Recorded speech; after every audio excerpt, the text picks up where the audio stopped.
윤석열 검찰총장의 직무배제가 합당한지 여부를 판단하기 위한 법원 신문이 1시간여 만에 종료됐습니다. 네, 현장 취재기자 연결해서 자세한 내용 들어보겠습니다. 박수주 기자 전해주시죠. 네, 서울행정법원에 나와 있습니다. 오전 11시부터 진행된 신문은 1시간여 만인 낮 12시 10분쯤 종료됐습니다. 오늘 신문은 윤석열 검찰총장과 추미애 법무부 장관 측 변호인들이 출석한 가운데 비공개로 진행됐는데요. 윤 총장 변호인은 재판 뒤 기자들과 만나 직무배제가 윤 총장 개인의 문제이기도 하지만 검찰의 독립성과 중립성과 관련된 국가 시스템의 문제로 공익적 측면에서 회복할 수 없는 손해임을 고려해달라고 재판부에 요청했다고 말했습니다. 반면 추 장관 변호인은 이틀 뒤면 법무부 징계위원회가 열려 새로운 처분이 나오기 때문에 집행정지를 긴급히 할 필요성이 인정되지 않는다는 점을 강조했다고 전했습니다. 재판부 사찰 의혹과 관련해선 윤 총장 측은 법관 인사철에 맞춰 일회적으로 업무 참고차 만든 것으로 사찰이라 보기 어렵다는 입장을, 추 장관 측은 검사 직무에 법관 정보를 수집할 수 있는 권한이 없다는 입장을 다툰 것으로 파악됐습니다.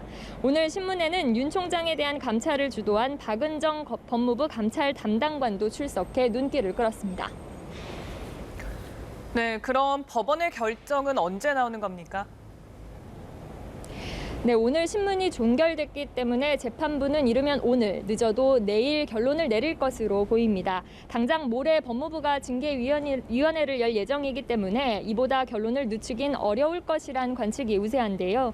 법원이 집행정지 신청을 받아들이면 윤 총장은 즉시 업무에 복귀할 수 있고, 기각하면 직무 배제 처분을 취소해달란 소송 결과가 나올 때까지 기다려야 합니다. 물론 이틀 뒤 법무부 징계위원회가 열리기 때문에 이 사건 결정에 이익이 없다고 보고 각하 결정을 내릴 수도 있습니다. 네, 말씀하신 것처럼 모레 법무부가 징계위원회를 열면 이후의 절차는 어떻게 진행이 됩니까? 네, 우선 모레 징계위에 앞서 내일 법무부 감찰위원회 임시회의가 소집될 예정입니다. 감찰위원회는 중요 감찰 사건에 대해 의견을 법무부 장관에게 권고할 수 있는데요. 만일 법원이 윤 총장의 업무 복귀를 결정하고 감찰위가 징계 철회를 권고한다면 징계위는 그만큼 부담을 떠안을 수밖에 없습니다. 법원에서 윤 총장의 업무 복귀를 결정하더라도 징계위가 면직이나 해임을 의결하고 대통령이 이를 제가하면 윤 총장은 자리에서 물러나야 합니다. 이 경우 윤 총장은 징계 무효 소송을 낼 수 있습니다. 또 오늘 오전 추 장관 인사로 분류된 검찰총장 직무대행인 조남관 대검 차장검사까지 나서 추 장관에게 직무배제 처분을 취소해달라고 촉구한 만큼 추 장관의 결단이 변수가 될 수 있다는 관측도 나옵니다. 지금까지 서울행정법원에서 연합뉴스TV 박수주입니다.